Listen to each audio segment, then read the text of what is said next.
Okay, so I'm going to try my best to explain how to do the crisscross parting. So what you want to do is you want to take your first section and you want to divide it in half.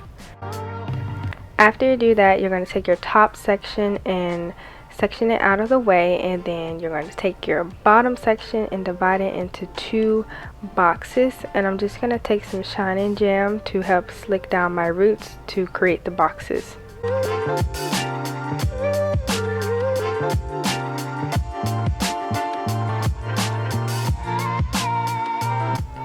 Now I'm wrapping a rubber band around the first box that I created.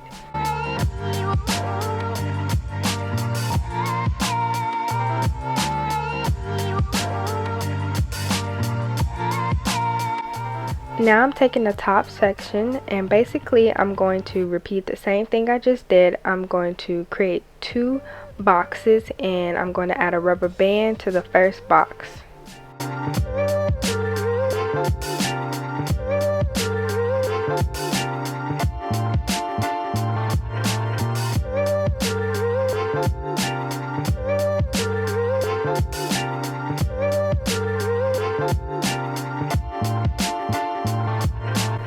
So as you can see, I have created 4 boxes and the first 2 boxes have rubber bands on them. So to create the crisscross, I'm taking the first box and the bottom section and I am taking the second box in the top section and I'm connecting those 2 together. I hope that makes sense. If not, you guys can just see what I'm doing. Hopefully you can see what I'm doing. I try my best to record me doing this.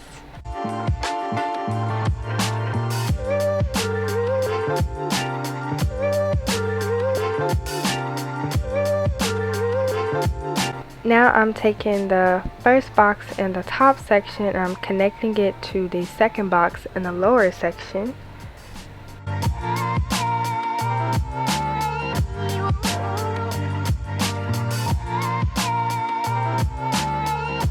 And there you have it. You have your crisscross pattern and you should end up with 2 end pieces.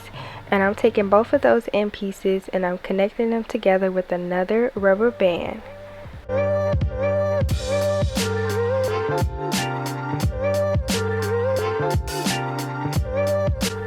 So to create the braid, all I'm going to do is I'm literally just going to set the braiding hair on top and start to braid my hair.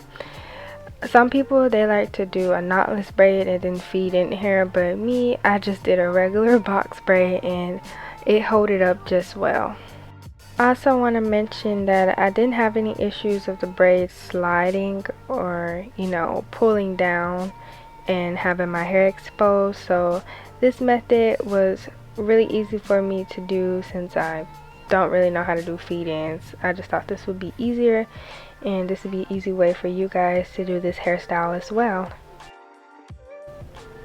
So for the second section, I'm just going to do the same exact thing. I'm going to split it in half, but this time I'm going to have 3 boxes for each half.